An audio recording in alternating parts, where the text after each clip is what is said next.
everyone. Today we are continuing with the poem A Roadside Stand by Robert Frost.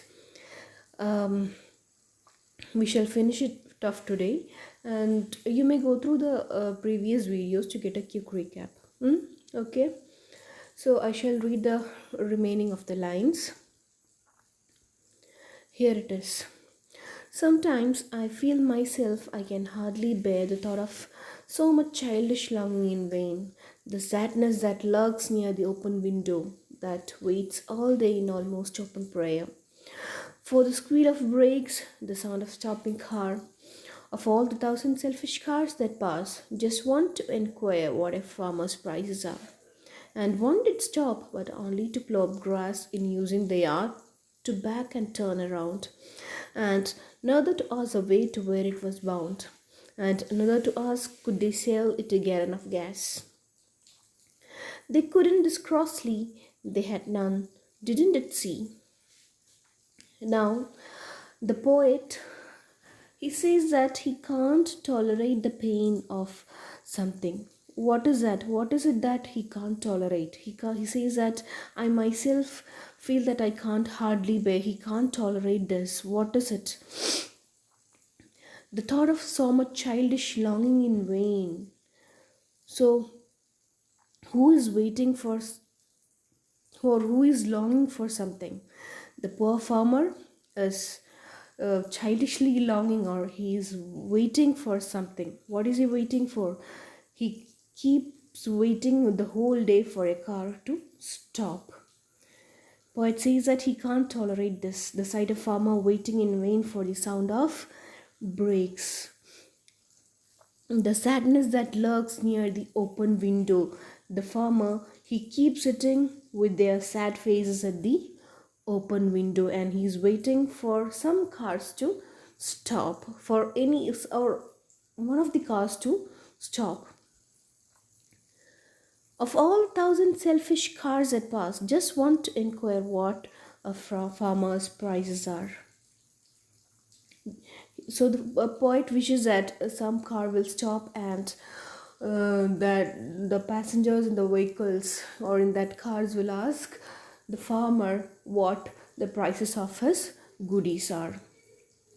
But many a car stop, but they ask for different things. Of all the thousand selfish cars that pass, just want to inquire what a farmer's prices are. And one did stop, but only to plow up grass in using the yard to back and turn around, and to another to ask the way to where it was bound, and another to ask could they sell it a gallon of gas. They couldn't, this crossly, they had none, didn't it see? So the cars did break, or the cars did stop, but for different purposes.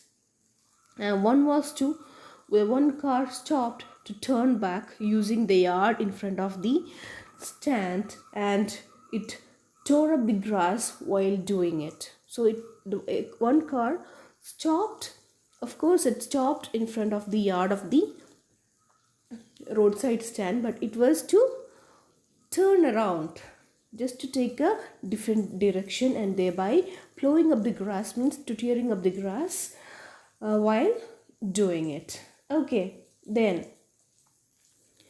and another car stopped to ask for some direction, and another to ask the way to where it was bound. Another car stopped, and the passenger asked where the road was bound to, or where that road took him to.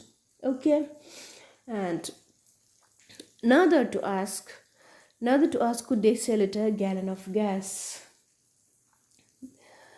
And another car stopped to ask whether the farmer sold any petrol, and they couldn't this crossly, they had none, didn't it see? And when they find that, when the city people find that there is no petrol with the poor farmer, they feel irritated.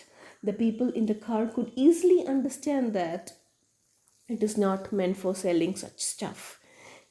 Okay, the poet says that the people in the car, they could easily understand that the roadside stand is not meant for selling goods such as petrol or diesel. Okay, and he says that why do they get irritated, and getting irritated was a sign of exposing their stupidity. Whose stupidity? The city people's stupidity. Did you get me?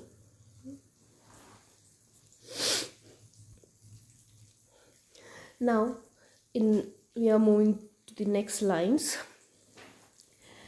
and the last paragraph. It is the last paragraph. No, in country money, the country scale of gain, the requisite lift of spirit has never been found. Also, the voice of the country seems to complain. I can't help owning the great relief it would be to put these people at one stroke out of their pain. And the next day, as I come back into the scene, I wonder how I should like you to come to me and offer to put me gently out of my pain. No, in country money, this country refers to, in the first country refers to the rural area or the village, and the second country, the country scale of gain, refers to the nation. Okay, the whole nation.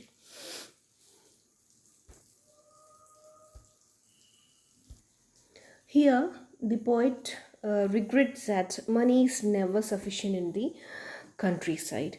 He believes that money can raise their spirits, and the shortage or lack of money can lower their spirits. And he certainly wants to change their lives in one go, but he understands that this will be a futile act. The poet longs for some miracles to happen so that the poor farmers come out of their pain and their continued state of poverty. He just can't help seeing this sight of farmers longing for some money. Here, the empathy of the poet is clearly evident. In these lines, the poet says that, or he complains that, in spite of the growth in the national economy, there is no improvement in the financial state of the rural people. The rich are getting richer while the poor remains poorer. The poet says that he can hardly bear the pain and misery of these people. At times he thinks of putting them out of pain by going and killing them all. Where is it? Yeah, to put these people at one stroke out of their pain. Here, one stroke may refer to kill these people. Okay, not in a negative sense, but in a positive sense.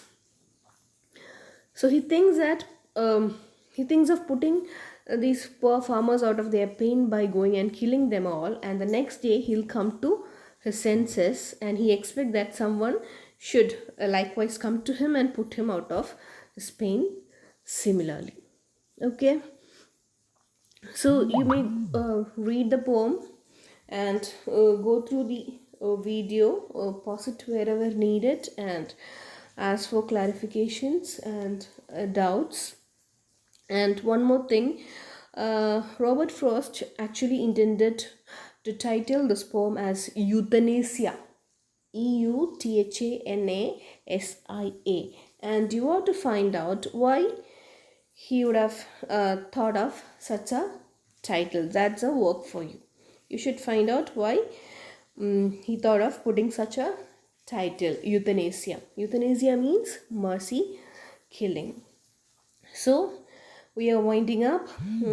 We have finished one poem, and next class we shall meet with another poem. Okay, another poem or another short story. Okay, then, thank you.